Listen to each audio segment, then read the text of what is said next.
सिया गोयल के परिवार को भी अब आरोपी बनाने जा रही है पुलिस। एसआईटी को क्यों सौंपी गई है पुणे मर्डर केस की सिलसिलेवार जांच। विधानसभा में इस मुद्दे को राजनीतिक रंग देने की कोशिश कौन कर रहा है और सिया गोयल ने क्या इससे पहले भी केतन अग्रवाल को मारने की, मर्डर करने की कोशिश की थी। नमस्कार, मैं हूं डॉक्टर मीना शर्मा। आप देख रहे हैं न्यूज 24 और आज एक बार फिर से हम चर्चा कर रहे हैं सिया गोयल की। पिछले कुछ दिनों से इस देश की खबरों में सबसे ज्यादा नाम अगर किसी का है तो वो 20 साल की सिया गोयल का नाम है, जिसने अपने मंगेतर की हत्या कर दी। इस देश में यूं तो महिलाओं की, अपनी पत्नियों की या मंगेतर मित्रों की, महिलाओं की हत्या करने का आंकड़ा अगर हम देखेंगे पुरुषों के द्वारा तो उसकी संख्या तकरीबन 80,000, 90,000 के आसपास है हर साल। लेकिन एक सिया गोयल के इस केतन अग्रवाल को मारने की खबर ने जितनी सुर्खियां बटोरी हैं, कुल मिलाकर सारी खबरें नहीं। उसका कारण है सिया गोयल के परिवार की हैसियत, पैसा। जितना संपन्न ये परिवार था या है और उसके बाद केतन अग्रवाल का परिवार, दोनों परिवार जितने सक्षम थे, संपन्न थे और जितनी बड़ी शाही ये शादी प्लान हुई थी, उससे भी ज्यादा जिस तरीके से सिया गोयल ने अपने बॉयफ्रेंड के साथ मिलकर केतन अग्रवाल की हत्या की, वो साजिश, वो प्लानिंग, वो लंबे समय तक उनकी मनस्थिति ऐसी रही, ये सब बड़े कारण हैं जिसकी वजह से इस खबर पर पूरे देश की नजर है। ये एक हत्या, एक अपराध की खबर से ज्यादा ये एक सामाजिक खबर है। जनवरी 2026 से लेकर जून 2026 तक, यानी तकरीबन 6 महीने में 2000 से ज्यादा कॉल डिटेल सिर्फ एक सिया गोयल की चेतन चौधरी के साथ है। यानी कि इतने लंबे समय तक जिस व्यक्ति से सिया गोयल बात कर रही है उसके बारे में क्या उसके माता पिता को बिल्कुल अंदाजा नहीं था। पुलिस की जांच में अब यह भी कहा जा रहा है कि भाई से, सिया का जो भाई है साहिल, उससे पूछताछ की जा रही है और उस पूछताछ में पता चलेगा कि क्या परिवार को पहले से इस बारे में जानकारी थी, यानी चेतन के साथ सिया के अफेयर की जानकारी क्या परिवार को पहले से थी।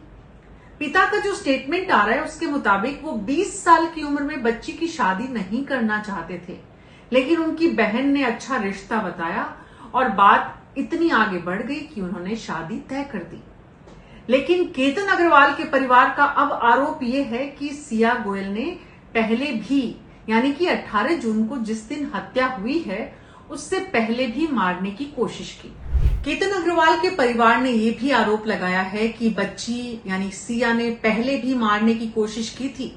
पुलिस की जांच में ये बात सामने आई जो केतन अग्रवाल के परिवार को पता लगी, यानी कि सिया और चेतन चौधरी से पुलिस इन्वेस्टिगेशन के दौरान जो बातचीत हो रही है उस बातचीत में उन दोनों ने ये खुलासा किया कि इससे पहले भी 2 दिन पहले जब लोहागढ़ फोर्ट सिया और केतन अग्रवाल गए थे तब भी एक इस तरह का इंसिडेंट हुआ था। हालांकि सिया उसमें सफल नहीं हुई।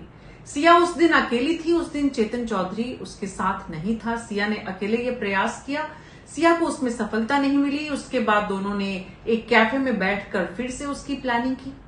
इसमें जो सबसे इंपॉर्टेंट बात है जिसकी तरफ महाराष्ट्र के मुख्यमंत्री देवेंद्र फडणवीस ने इशारा किया है, संकेत किया है कि समृद्ध घरों के, पैसे वाले घरों के बच्चे इतने क्रूर क्यों हो रहे हैं, इतने संवेदनहीन क्यों हो रहे हैं।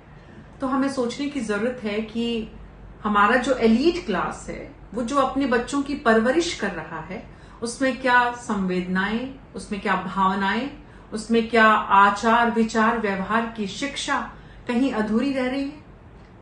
ये बात हमें इसलिए सोचने की जरूरत है क्योंकि मुद्दा ये सिर्फ सिया गोयल या चेतन चौधरी या केतन अग्रवाल तक सीमित नहीं है। इस देश में, जैसा कि मैंने पहले कहा, एनसीआरबी के आंकड़े हैं कि पुरुषों के द्वारा तो पत्नियों और गर्लफ्रेंड्स को मारने का सिलसिला पुराना था, इसलिए वो चौंकाता नहीं था। महिलाओं पे हत्या या महिलाओं के खिलाफ अपराध हमारे समाज की कोई बहुत चौंकाने वाली खबर नहीं है। लेकिन सिया गोयल एक लड़की अगर ऐसा करती है तो सबको चौंकाती है, सनसनी फैलाती है, रोमांस पैदा करती है कि देखिए एक 20 साल की लड़की ने ऐसा कर दिया।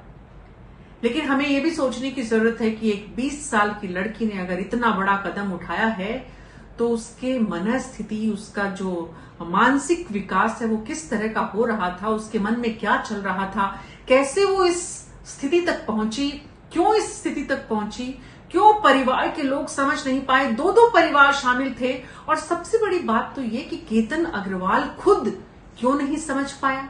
केतन ने अपनी होने वाली मंगेतर जो है, अपनी होने वाली पत्नी के बर्थडे को सेलिब्रेट करने के लिए 1 महीने पहले से हर दिन कुछ सरप्राइजिंग एलिमेंट, सरप्राइजिंग गिफ्ट रखा, जिसके वीडियो भी हम इंटरनेट पर देख रहे हैं।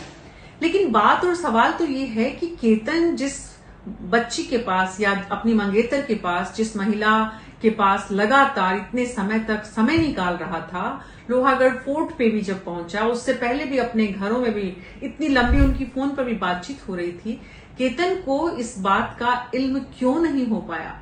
उन दोनों के बीच में बिल्कुल इस तरह की कोई, जबकि अब जो अग्रवाल परिवार है वो ये भी कह रहा है कि कॉल डिटेल्स में बहुत लंबी लंबी बातचीत करती थी, कॉल वेटिंग में जाता था फोन।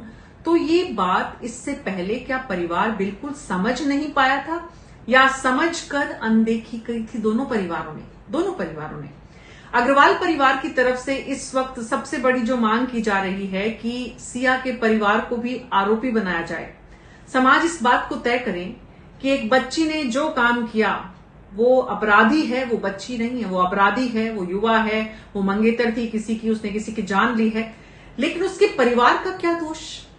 अगर परिवार का सिया के दोष है तो उतना ही दोषी अग्रवाल परिवार भी है। अगर सिया के परिवार ने जानकारी छुपाई, अग्रवाल परिवार का ये कहना है, तो अग्रवाल परिवार ने जानकारी लेने के लिए क्या किया? सवाल ये भी उठता है।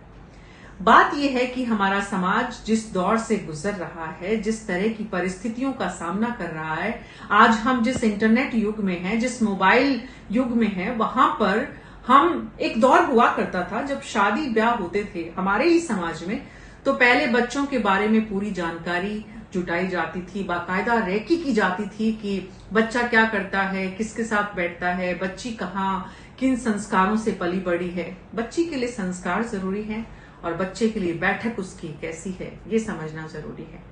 लेकिन बहरहाल ये एक बहुत अलग मुद्दा हो सकता है। अभी तो मुद्दा ये है कि केतन अग्रवाल को बिल्कुल समझ में नहीं आया कि उनकी मंगेतर इस तरह का काम कर सकती है या उससे बिल्कुल जुड़ाव महसूस नहीं कर रही है। साइकोलॉजिस्ट ये भी बात कर रहे हैं कि जो बच्ची, जो युवती इतनी अच्छी खुश मिजाज नजर आ रही है केतन अग्रवाल के साथ, वो उससे शादी नहीं करना चाहती थी। ये बात परिवार को बता क्यों नहीं पाई? तो ये बात सोचने की जरूरत है हमारे परिवारों को, हमारे समाज को, कि बच्चियां अपने मन की बात बता क्यों नहीं पाती है, या हम बच्चियों के मन की बात सुनने को तैयार नहीं है। इस पूरी जांच में सबसे इंपॉर्टेंट बात जो मुख्यमंत्री महाराष्ट्र के देवेंद्र फडणवीस कह रहे हैं कि एक अलार्म है, ये एक चेतावनी है, हमें सामाजिक तौर पर इस विषय का समाधान करने की जरूरत है। क्या आप इसके लिए तैयार हैं? अगर हाँ तो हमें जरूर बताइए कमेंट बॉक्स में कि आप अपने बच्चों को ऐसी स्थितियों से निकालने के लिए क्या करने वाले हैं। मेरे साथ अभी इतना ही।